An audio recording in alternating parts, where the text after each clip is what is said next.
Entire family featuring many of the world's leading creationist speakers. They will answer your questions about creation and evolution and will demonstrate that the book of Genesis is reliable and vitally important.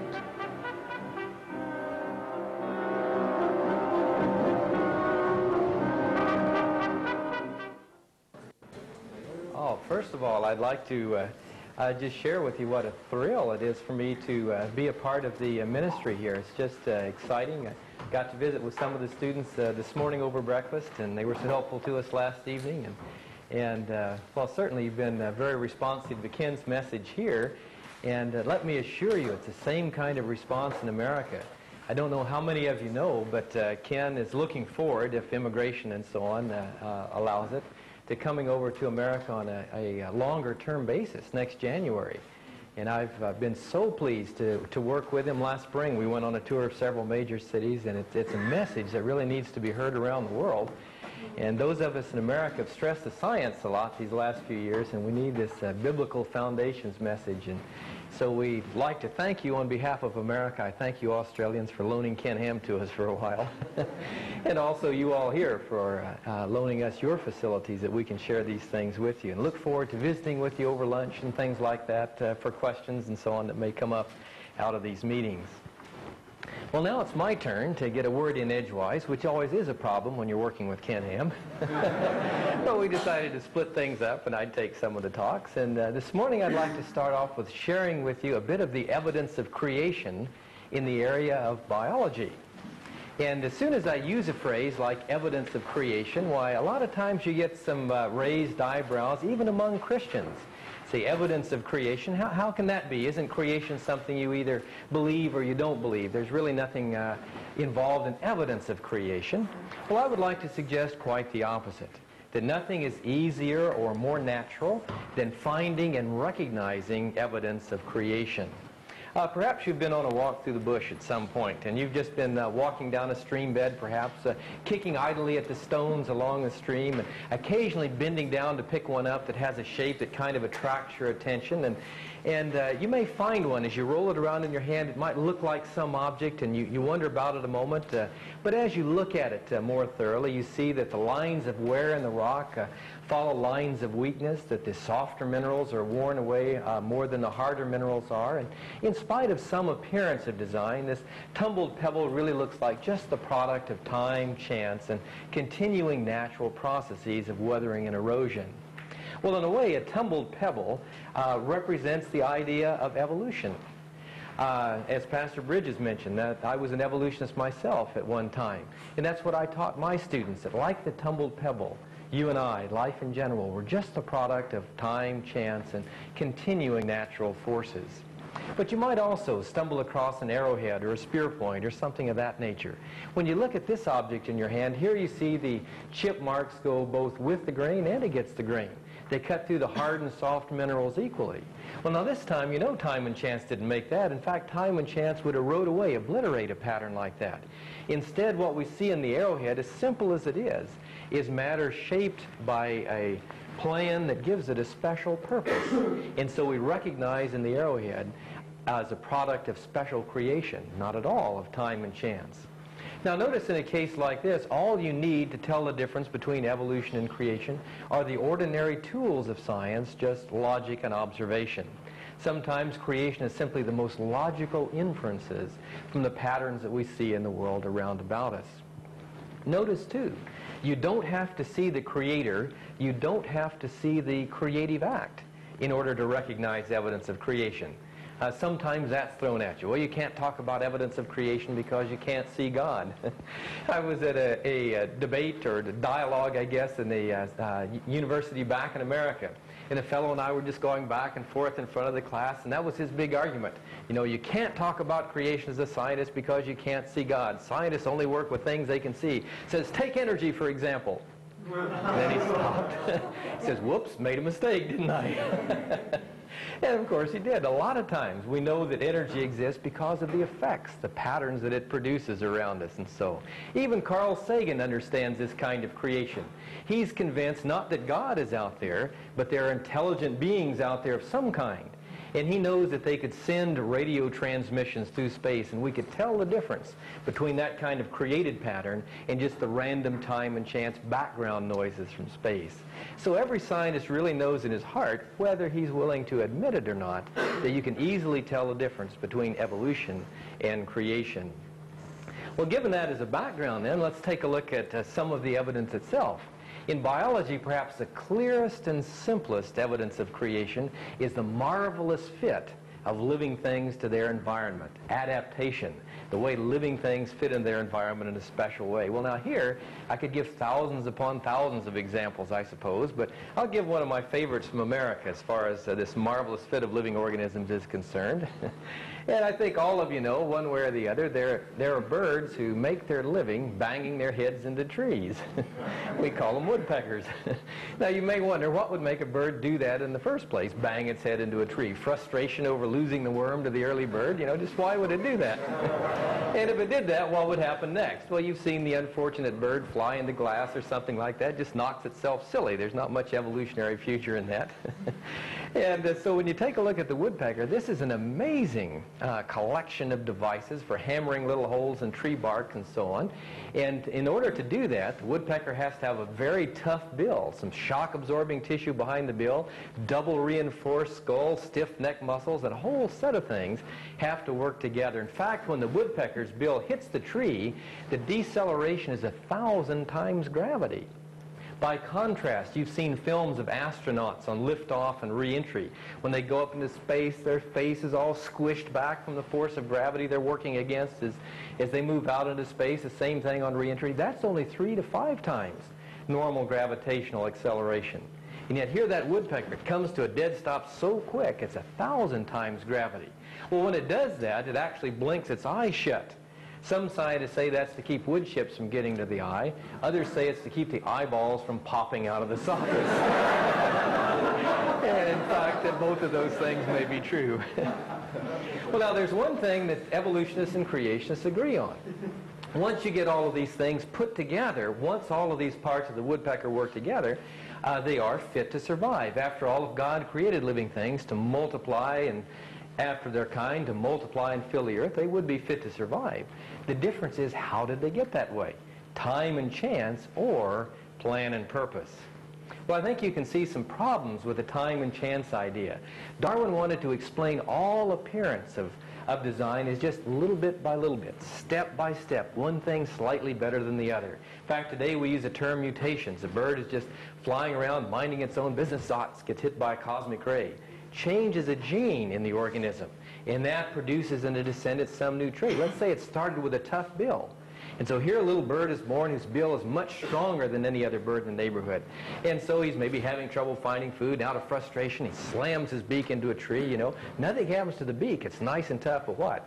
Squishes back into his face and all this kind of stuff. The skull is still too soft.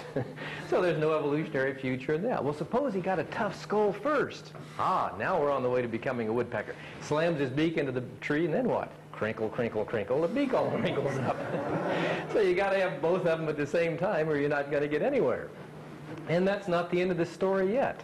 Now, some of the woodpeckers are just after digging holes to store acorns in and things like that. But in the world since the fall, we have some of those woodpeckers are now after beetles under the bark and so on.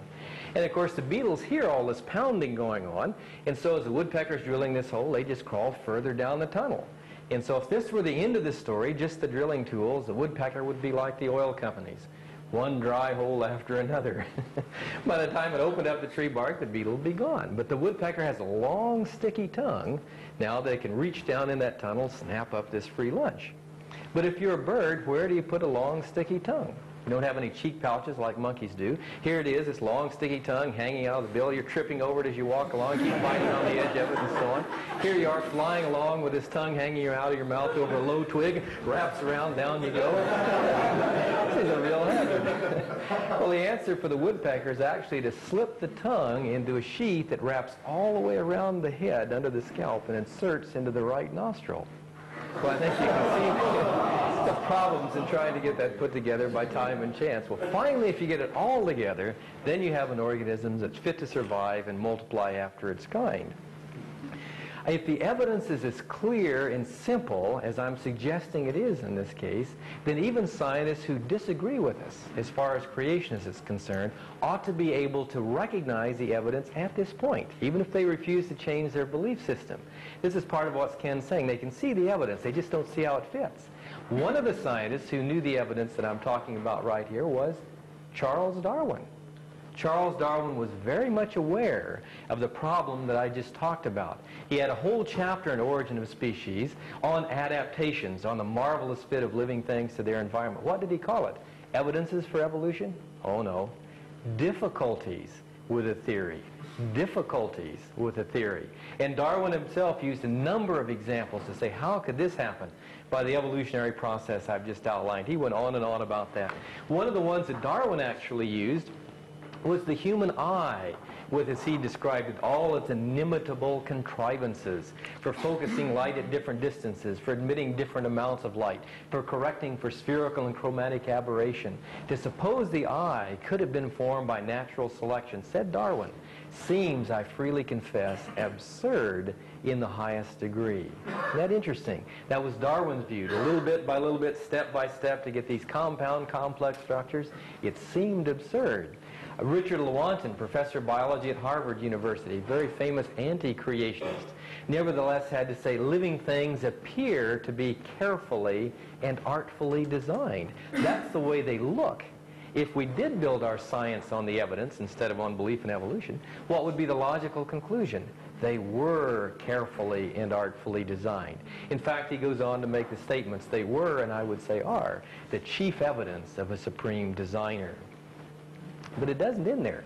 There are lots of other things about the biological world that seem to point back to God's creative activity. One is the similarities that we see among living things around the world.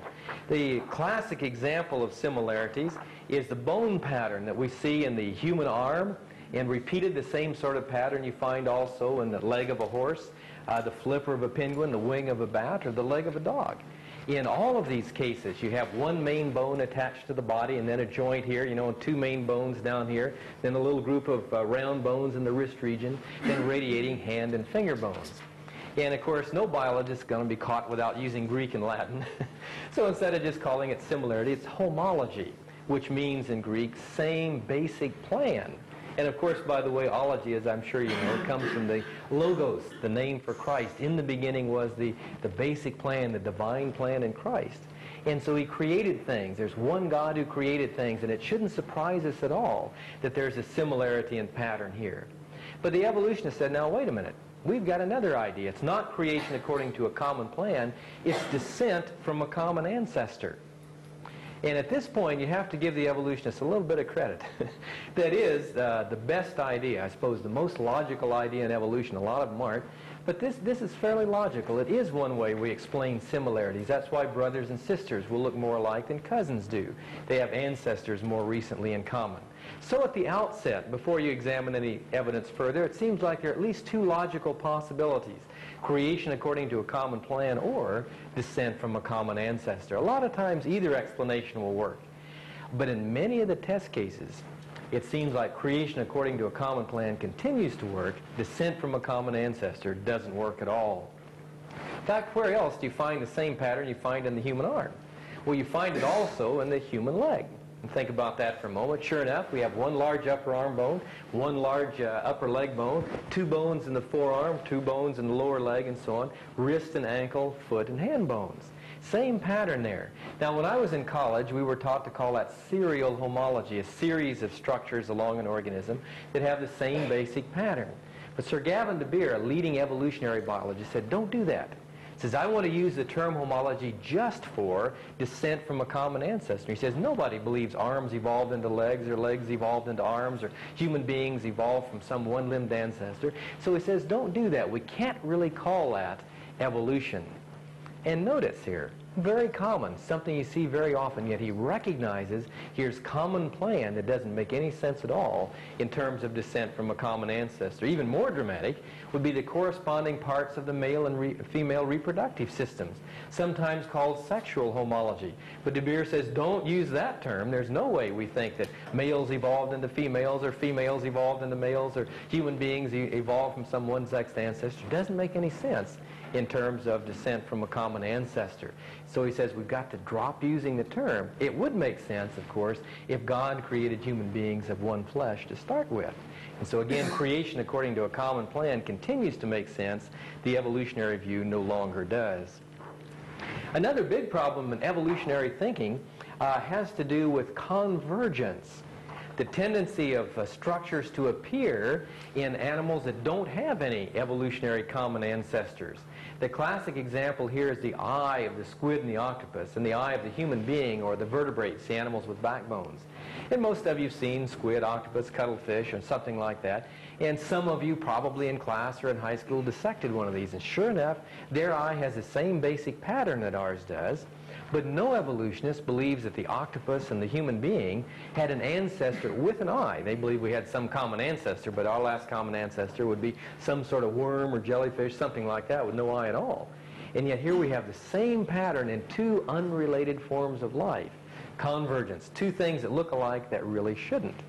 Michael Land was writing an article about eyes in one time, talked about a lot of other things here, but he just mentioned in passing that the vertebrate eye and the eye of the human being and so on shares design features, but not evolution, in common with the eyes of the cephalopod mollusk like the octopus and so. And so here's something that he recognizes as reflecting descent, creation according to a common plan, not descent from a common ancestor. In fact, when it comes to arms and legs and whole organisms and so, biology has largely had a terrible time with evolution. Our science of classification, a lot of people have the mistaken idea somehow Darwin thought of that, or it only came in after evolution. Not at all. Our science of classification was founded 200 years before Darwin really got involved by the creationist Carl von Linné, or Carolus Linnaeus. Why is he the father of taxonomy? Because he was a Christian, a biblical Christian. He believed God created things to multiply after their kind, so it was possible to begin to classify organisms. And you could count on it. It was worthwhile doing. He did thousands of these things. If they were going to evolve into something different by the time his grandchildren came along, what was the point in it? No, he knew that God had created things with distinct boundaries. He could recognize them being created in God's image. He could build a classification system. Evolutionists have borrowed it. It works so well, they still have to use the creationist classification system, even though they don't accept what it really means. Well, nowadays biologists have decided to take a look on the inside and see if they can come up with any evidence for evolution in terms of the molecules inside living things. And one fellow puts it this way: we can now analyze the way amino acids are lined up to form proteins, the molecules of structure. We can look at the way bases are lined up in DNA, the molecule of heredity. And we can pin down with great precision the relationship between species and how the proteins evolve. Well, this was the big new hope. It was going to save evolution and so on. One of the first examples he uses hemoglobin, the molecule that carries oxygen in red blood cells. And sure enough, about all vertebrates and human beings have hemoglobin to carry oxygen, but so do some members of the clam group, the starfish group, the earthworm group, the insect group, even some bacteria. And as the writer had to say, even though he'd hoped to show evolution by this, he says this poses a puzzling problem. Hemoglobins occur sporadically in the invertebrate phyla in no obvious pattern. Here you have the evolutionary tree, but all the branches are disconnected down here. He says it's hard to see a common line of descent sneaking in so unsystematic a way through so many different phyla. Then he asks, could it be repeated evolution? Could hemoglobin just show up over and over again just by time and chance in these different lines? No evolutionary connection. He said that argument seemed plausible, past tense, when we thought hemoglobin was just red stuff. But now the entire 8 helix folded pattern, it just looks impossible. And so he was left here with the real mystery. Perhaps even worse, he took a look at a molecule called lysozyme that you find in egg white and in human tears. And lysozyme was kind of an interesting sort of thing. It's a molecule, we've actually figured out the three-dimensional shape of it, and it looks just like Pac-Man. If you know what Pac-Man is, this little thing is shaped like this, a little pair of jaws that goes around gobbling things up. Well, that's what lysozyme looks like, a little pair of jaws that goes around gobbling things up. And what it gobbles up are the molecules that make up the cell walls of bacteria. So here it is in our eyes, here it is in egg white, and that's why those things can remain pretty much sterile. Right now, bacteria are just landing in our eyes all the time and so on, and it's a wonder we don't get infected. But as soon as they land there, lysozyme grabs hold of these molecules and keeps biting into the backbone, and the bacteria are under some water pressure, so as soon as the backbone of the cell wall is weakened, they explode. So on a real quiet night, listen for that pop, pop, pop, pop, pop. As lysozyme is continually cleansing the eye for you. Well, lysozyme looks a little bit like another molecule, alpha-lactalbumin, that's found in milk. And so the fellow says, well, we know evolution is true. See, at least he knew what his foundation was. We could wish creationists. They're Christians.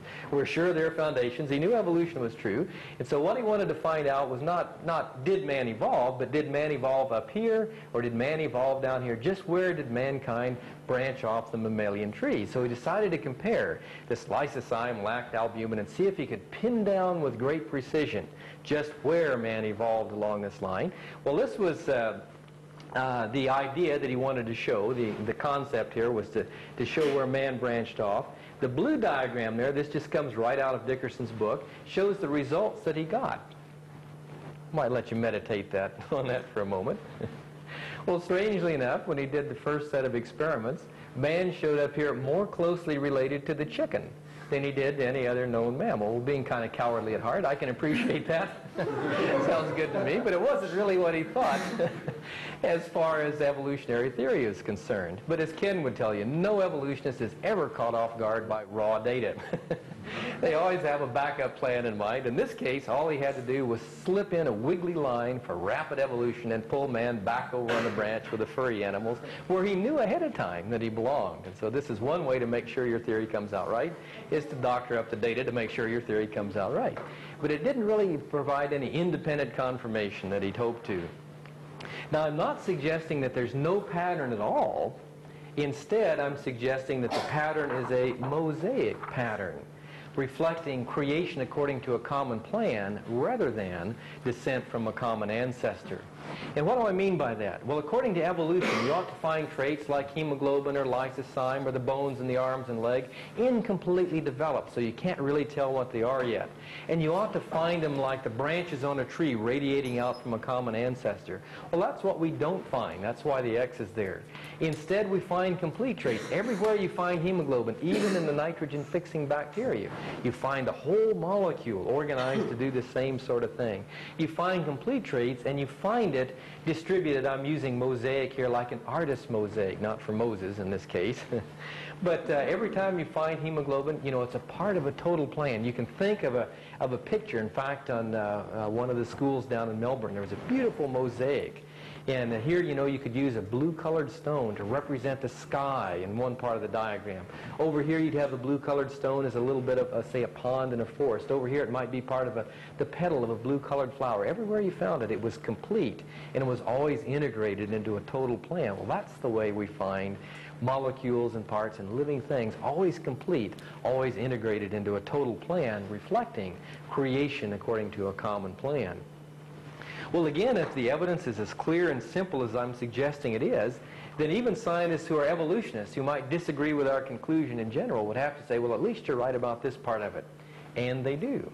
One fellow who recognizes this is Michael Denton, who's now in Sydney, and I hope to meet him when I get there. He's written a book recently, Evolution, A Theory in Crisis, in which he goes through all the classification and similarities and shows that the creationist biologist, remember, biology began with biblical creationists 200 years before Darwin got going at all. Modern scientific biology was formed and founded on biblical principles. And he said they still are the ones that explain the similarities that we find there. This has been, all of the attempts of evolution to turn this over themselves been turned over. Another is a man named Schwabe back at the University of South Carolina in America. And here, he's been taking a look at hormones. And he originally expected to find evolution, everything branching out from a common ancestor. But he says this instead, as he's looked at these hormones, the concept that all life forms are related through common ancestry does not hold true. Even though he's an evolutionist, he recognizes the evidence conflicts with the ordinary view of evolution. He said instead it looks like you have many independent and continuous lines of development. What's that sound like? Created to multiply after their kind. You have many different kinds of life, created different from the beginning, and they continue as these separate lines. Now, is this just a quack, just someone on the fringe? Oh, no. His evidence is so good and convincing that he was able to get a grant of $30,000 from the National Institutes of Health this year, $50,000 guaranteed for next year, with the probability of renewing the grant further on, to look into these hormones and check out this idea that life had many independent beginnings instead of just one common ancestor. Very interesting. Even though he's unaware of the creationist implication of his ideas, he does have to recognize the evidence. Perhaps even more dramatic is the case of Colin Patterson, senior paleontologist at the British Museum. Now, Dr. Patterson has been well known in evolutionary circles for years, and yet he was invited not so very long ago to give a talk at the American Museum in Natural History to basically evolutionists, although the talk was open to the public. And he says, I know why you've invited me to give this talk on evolution and creation, because you know I've been kicking around non-evolutionary or even anti-evolutionary ideas for the last 18 months or so. Now, that must have been a shock to many of the scientists at that particular meeting. This is simply a transcript by a friend of Patterson's, a Christian, who was able to come to the meetings, tape recorded and so on. He told him what he was going to do. And why was he kicking around these anti-evolutionary ideas? Well, he gave the answer. He said, I awoke one morning after 20 years of research on evolution. 20 years of research on evolution. He said, I asked myself, is there any one thing I know for sure about evolution? 20 years of work on evolution. Is there one thing I know for sure? Well, we already know. How's the only way you can know anything for sure? But he asked, is there any one thing I know for sure? And he said, I couldn't think of anything. He said, I was here last fall and I asked some people at an evolution convention in Chicago, is there anything you know for sure about evolution? All the stories I learned about lamp shell evolution, the Mesozoic, they were all proved wrong and so on. All I was greeted with was silence. Finally, somebody says, whatever evolution is, it shouldn't be taught in school. And then another person, finally, after an even longer silence, says, well, this we know for sure, convergence is everywhere. What was convergence? That was a kind of, quote, evolution. That was similarity that had no basis in common ancestry. That was things like the human eye and the octopus eye that look alike in spite of the fact they have no common ancestor with an eye like that. That's the kind of similarity that points to creation, and that's the one thing they knew for sure, that convergence, the similarity that points to creation, was everywhere. Well, as I started to read this transcript, I got kind of excited about what was going on. Patterson says, I realized, this is a direct quote, I had been duped into taking evolutionism as revealed truth in some way. That must have hit home. He says the explanatory value of the hypothesis of common ancestry, how good is it in science? How helpful is it in our science? He says is nil. As an explanation, it's no help at all. In fact, he says it's even worse. He talks about it being positively anti-knowledge that generates an anti-theory. In other words, a false idea that we know what we're talking about that generates a false concept that explains what was false anyway to start with. And so here he uses those terms several times in his talk, anti-knowledge, anti-theory, to refer to evolutionary descent from a common ancestor. He talks about how in his lifetime he's seen a shift from evolution as science to evolution as faith. And he keeps on going on and on. I'm just getting pretty excited about this. Then he got into this business about molecular homology and trying to line these things up. And he talked about how all of the data was showing this and that. It wasn't fitting together in any kind of a pattern. And he was talking about with scientists that he knew personally who were working in the field. And not just their published results, because they only tend to publish the things that go along with the theory. But he said the whole thing is rack and ruin. And this is, I'm getting kind of excited about this as I read through it. But then, after he goes through and everything's in shambles, he said, would you permit me to look at the evidence as a creationist would look at it? And I thought, wow, I'm about to have a heart attack. Pencils start popping out of my pocket and whatnot. Yeah, I'll let you do it. And so he starts viewing the evidence as a creationist. It's beginning to make sense. Well, this is too much for the evolutionists at the American Museum. And somebody pops up from the audience and it comes through loud and clear on the tape. All right, which creationist do you mean? Patterson's reply. All right, me. Now, I don't think that Patterson was saying, I am a creationist. I put into work for the Creation Science Foundation in Australia. No, that wasn't really it. But he was saying, I am a scientist, and as a scientist, I can tell the difference between time and chance and plan and purpose. As a scientist, I can tell the difference between common ancestry and common plan. So I'm simply looking at the evidence to see which of those ideas fits the best. And the creation idea fits the best. Didn't satisfy the audience member. He says, don't you mean Duane Gish? And some of you may know Dr. Gish is one of my colleagues at the Institute for Creation Research back in America. And it's kind of interesting. We don't often get invited to all of these conferences, but we're always there in spirit. It's getting so, sometimes they don't even like to print up the results of these conferences because they know it's going to be helpful to creationists. But Patterson says, no, it was not that at all, it's just me. And he goes on and finishes out showing how well the data fits the creationist concept. Well, at another conference they had in England on this whole matter of similarities among organisms and structural patterns and so, they began to talk about building plans for organisms. And some person at that conference says, what will happen if the creationists here were talking about building plans for organisms? We did here. We were at the conference. We said, good, you're on the right track at last. And in summarizing that conference, one of the leaders put it this way: instead of seeing animals as collections of devices for survival, that's the way evolutionists look at animals, and that's the way they look at human beings, as just collections of devices for survival, temporary winners in the struggle for survival, only slightly better than the species they killed off and replaced. That's all we are. That's all any animal is. But instead of seeing animals as collections of devices for survival, we may have to look at them more like works of art. Works of art. Hallelujah. That's the way creationists have been looking at plants and animals for years and years, as works of art of the master craftsman.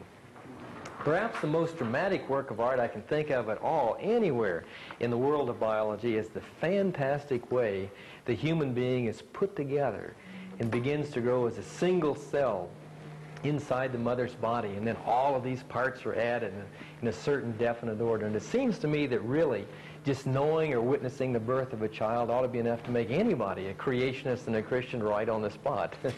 It's just absolutely fantastic. It was the most dramatic course I had in all my college career, was the embryology course, just watching all of those little parts knit together in such a special way.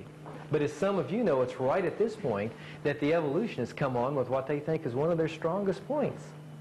If you're talking about a God who planned things ahead of time, a God who knew what he was doing, a God who made human beings as human beings, then why would God make the human embryo go through stages when they had gill slits, if not to remind us of the time when our ancestors were just fish swimming around in the ocean? Why would God give us a yolk sac with no yolk in it, if not to remind us of the time that our ancestors were lizards laying eggs on land? And why would the human embryo have a tail, if not to remind us of the time our ancestors swung down from the trees? And this is for real in many areas. The first trip I ever made to Australia was back in 1980. And I was in Sydney at the time and supposed to be interviewed on the radio and so on. And I went in. I thought there'd be a little cordiality and so on before things got settled down. But I walked into the studio, sat down and so on. And all of a sudden this voice came out of somewhere. Dr. Parker, if you believe in creation, why does the embryo have yolk sacs, gill slits, and a tail?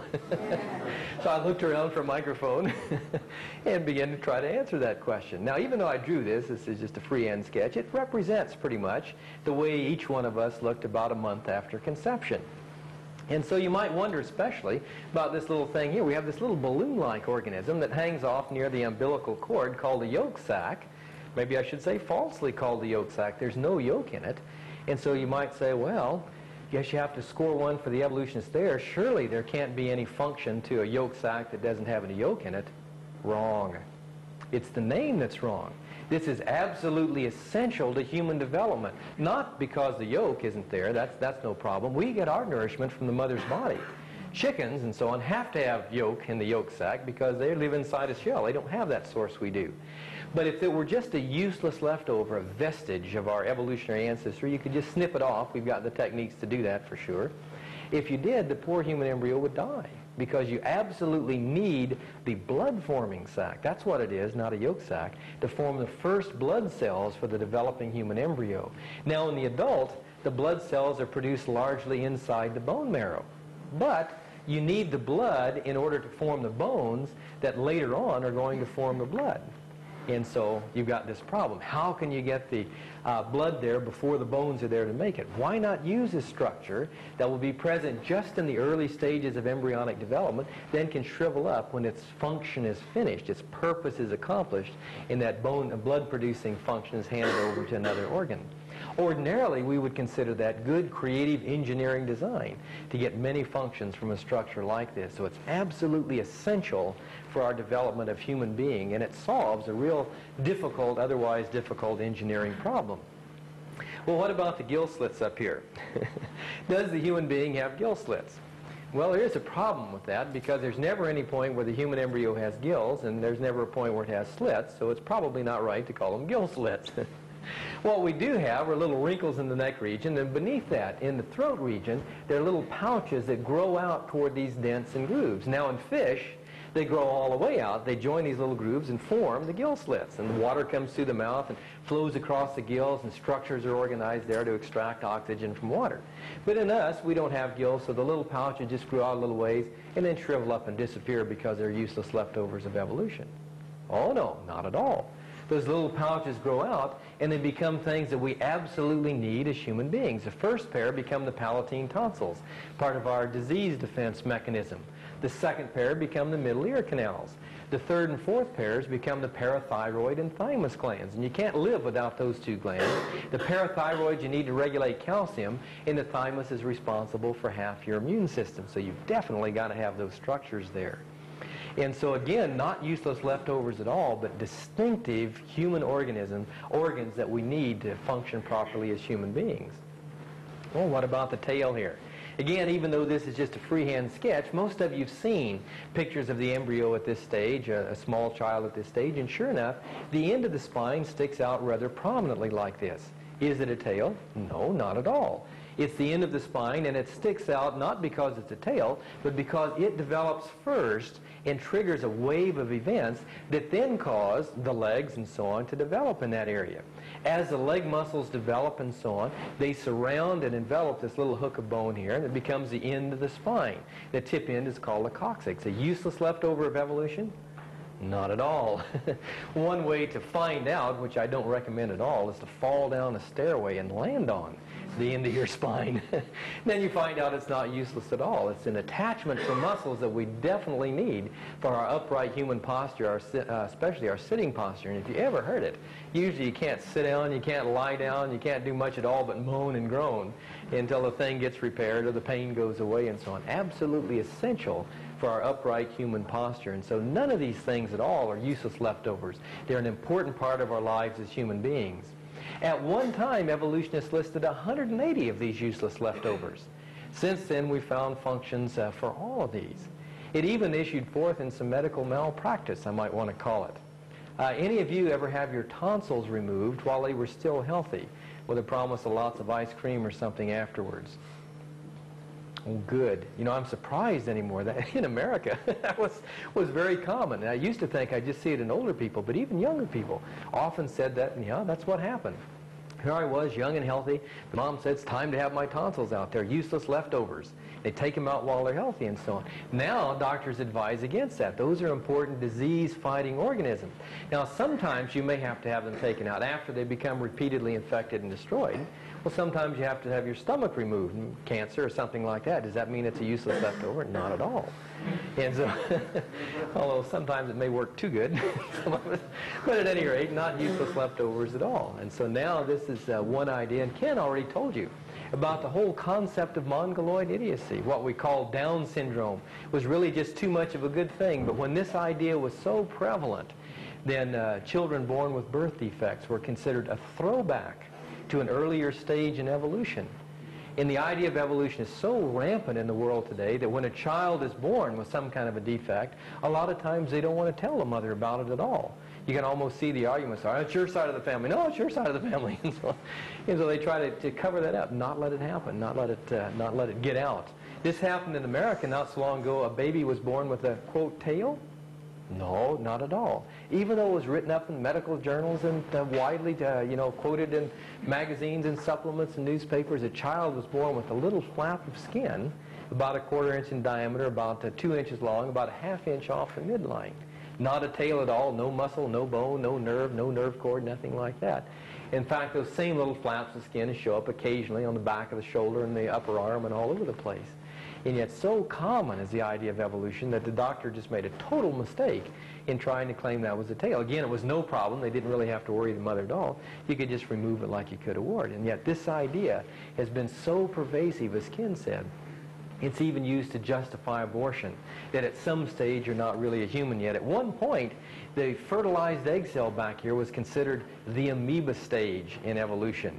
And at least you have to admit this, that at this particular stage we are just a small round thing. Now here's a quiz question you could try on some of your friends. When are you exactly the same size and shape as a mouse or an elephant? Well, there it is. Right at this particular stage, we'd be exactly the same size as a mouse or an elephant, same size as certain one-celled organisms that round themselves up into a little ball like that. Well, does that prove then that we're all evolved from the same thing like that? Well, notice again how superficial the evolutionary argument is, just looking on the outside appearance. If you just went by the outside appearance, what? You might say that we're descended from a marble or a ball bearing. They're small round things too. If you tried that, the evolutionists would protest. You'd say, oh, it can't be. Those things are totally different on the inside. But that's where you'd make your major point. That's exactly right. Those things are totally different on the inside. In fact, right from the word go, right from the moment of conception, you're already as totally human as you ever will be. And any scientist worth his salt could easily tell that you're a human being. You're not a mouse. You're not an elephant. Not only, by the way, are you a human being, you are a particular individual human being. You're not a part of your mother's body. You may have a different blood type than your mother. You may have a different hair type. You may be a different sex. About half of us are.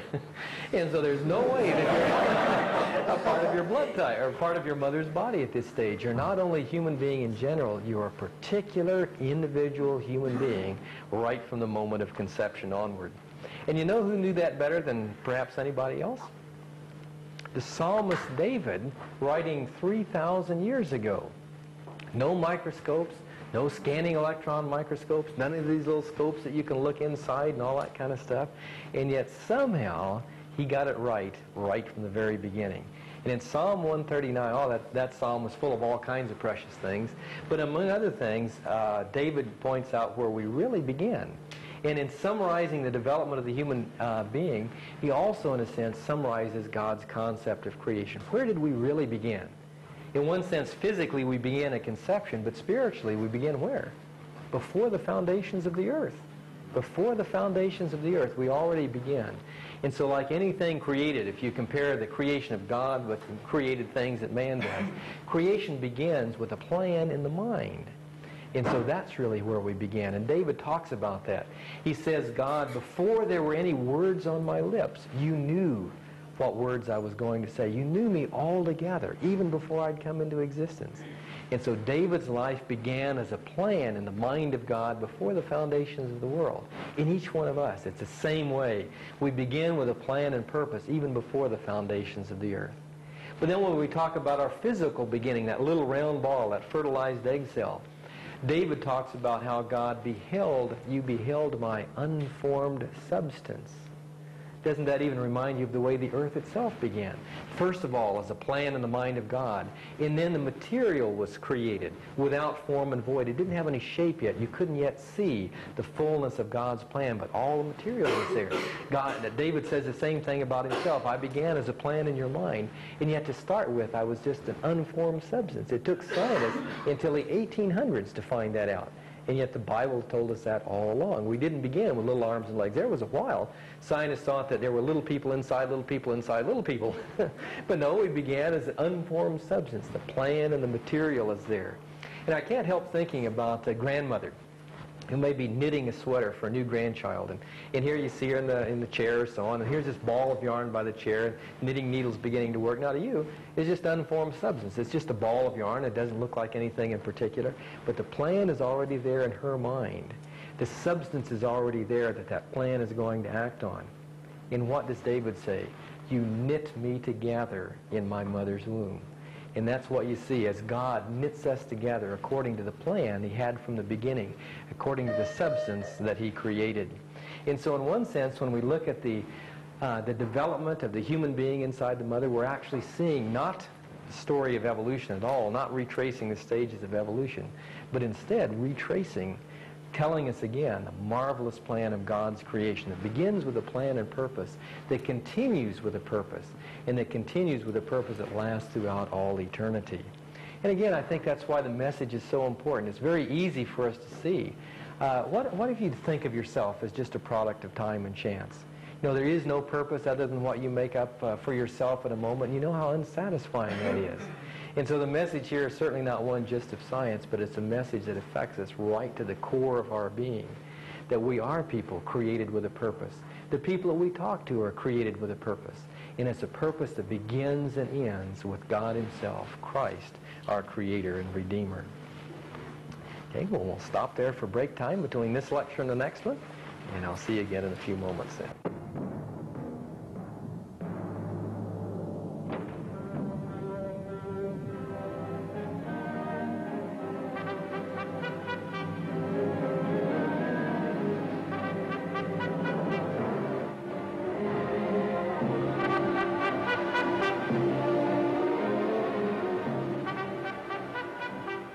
For additional information, including a free catalog of creation materials, contact the Institute for Creation Research.